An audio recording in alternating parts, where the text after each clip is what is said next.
النجاح انك تحط لنفسك هدف انت عايز توصل له في اي ركن من اركان الحياه، ممكن يتغير مع تغير عقليتك او كبرك في السن. مفيش نجاح بالصدفه، النجاح بالتخطيط وتوفيق ربنا ليه. اول حاجه انك تحط لنفسك هدف عايز توصل له، ممكن يتغير عادي مع تغير عقليتك وده هو الطموح. ثاني حاجه انك ما تسيبش نفسك للظروف وتبقى عارف ايه الخطوه اللي هتعملها بعد كده وده هو التخطيط. انك تسعى في اتجاه هدفك وتقاوم الظروف وتشتغل على نفسك، لان النجاح ما بيجيش بالساهل وده هو الاجتهاد. مش كل حاجه تحصل توقفك، لازم تصبر وتشتغل على نفسك وده هو الصبر. وانك تصدق انك تقدر، مش اي كلمه توقفك، وتؤمن بنفسك انك تقدر ودي هي الثقه بالنفس. مش اي حاجه تحصل توقعك، انت لازم تقوم وتكمل وده هو التعلم من الاخطاء. بعد كده هنروح للرياضه والاهتمام بالصحه. الرياضه من اهم عوامل النجاح. بعدها نروح للناجحين بيلعبوا رياضه. اول واحد هو مارك مؤسس شركه ميتا، كان بيلعب MMA.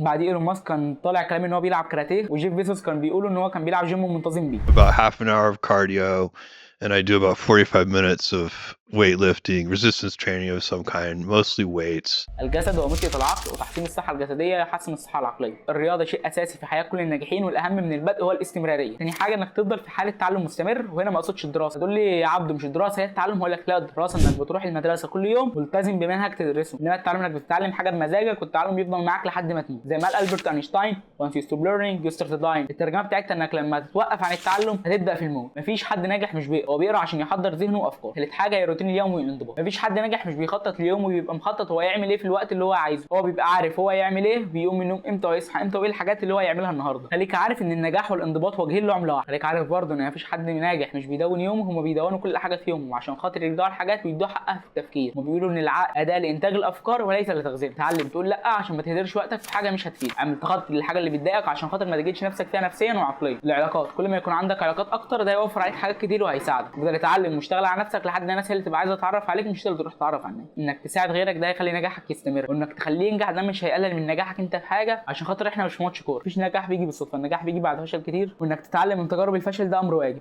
هوندا مؤسس شركه هوندا موتورز وهو بيحصل على الدكتوراه من جامعه ميشيغان قال: هل يحلم الكثير من الناس بالنجاح، واعتقد ان النجاح يمكن ان يتحقق من خلال تجارب الفشل المستمره وامعان نظره الافكار، واعتقد ان النجاح يمثل 1% من عملك الذي يمثل 99% من تجارب الفشل. في مثل تاني مشهور في فرنسا بيقول: من لا يفعل شيئا على الاطلاق هو وحده من لا يخطئ. في الاخر لازم تفهم ان النجاح مش محطه توصل لها، النجاح رحله مستمره. مفيش حد ناجح وصل بالصدفه، كلهم تعبوا وخططوا وتعلموا من غلطهم وكملوا رغم الظروف. الفرق الوحيد بينهم وبين اللي استسلم انهم ما كملوش كلام بس اشتغلوا على نفسهم كل يوم. لو عايز تنجح حط هدفك، خطط، اصبر، اجتهد، صدق نفسك، اتعلم من الغلط، ساعتها هتلاقي النجاح بيدق على باب. متنساش تعمل لايك للفيديو وسبسكرايب للقناه.